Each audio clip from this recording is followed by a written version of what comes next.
Hello dear subscribers, today I'll tell you how you can easily fix your problem. So if Face ID not available on your iPhone, so how you can fix it. So for fixing it, first thing you need to try, just go to the settings. In the settings you need to find your general. Now just scroll down, just tap on shutdown, slide to power off, wait a few seconds and just power on your phone again. So just simple restore your phone. And if it doesn't help you, if you still have the store, so just check if nothing cover your iPhone.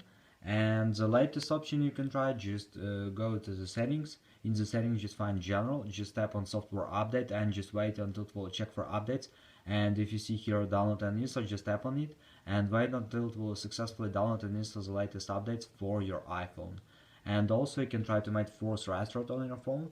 So just tap on high volume button, then on low volume button, and just keep and hold power button until you will see black screen. So just keep holding power button until you will see black screen. So when you will see black screen, just release your finger from power button and wait until you will see Apple logo. So when we will see Apple logo, it means that we successfully made force restart. So now just wait until your system will load. So I hope that it will help you. Thanks for watching, have a nice day, subscribe to my channel, click like, and goodbye.